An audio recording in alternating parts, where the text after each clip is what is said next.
The New York Mets made the Juan Soto signing official on Thursday, but their next move could possibly be a true franchise-altering move. With their eyes set on building around the duo of Francisco Lindor and Juan Soto, the Mets are said to be engaged with Pete Alonso and are hoping to bring him back. But why sign Alonso for a big contract at 30 years old when you can trade for another star that brings much more to the table at 25 years old? Let's see who that is. Welcome to Mets Post. Let's dive in. Diaz still staring in. Comes set. The 1-2 pitch. Swung out and missed strike three. Put it in the books. And to the New York Mets, California, here we come. They have defeated the Philadelphia Phillies 4-1. They take the National League Division Series in 4 games for the first time ever. Let's post everybody. My name is Brian Cameron and I am your host. It was reported on Friday night by Carlos Barrega, now take this with a grain of salt, that Vladimir Guerrero Jr. has turned down the Blue Jays' latest extension offer of $340 million. The former Gold Glove first baseman is on the cusp of hitting free agency at 26 years old and is very much in line to heavily get paid. Now imagine being robbed of that opportunity after seeing Juan Soto sign a deal worth more than $765 million.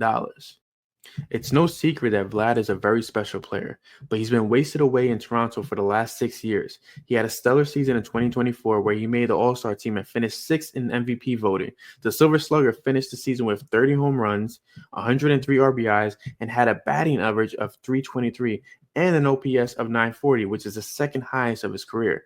He also had a WAR of 6.2.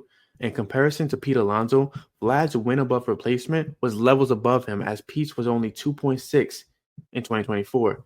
Pete matched 34 home runs, brought in 88 RBIs, and had a batting average of .240 with an OPS of .788.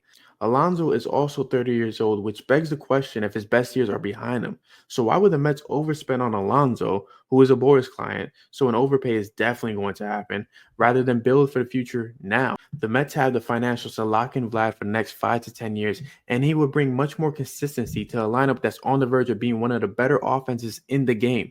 This will also give Juan Soto the lineup security that he was promised by the Mets during their pitch.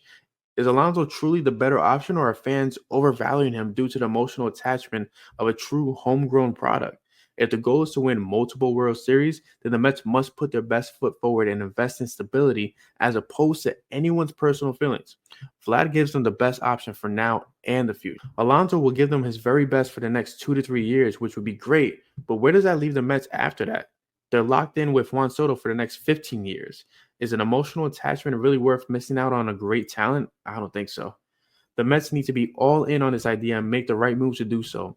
It'll cost them a heavy amount of prospects, but if unloading Luis Angel Acuna or Jet Williams, Ryan Clifford, and maybe a veteran like Jeff McNeil or Starling Marte and whoever else needs to be added gets it done, then I'm all for it.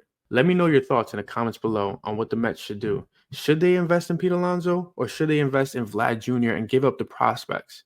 I do want to thank you all for tuning in. Be sure to like, subscribe, comment, and I'll see you guys on next week's episode of Mets Post. Let's go Mets.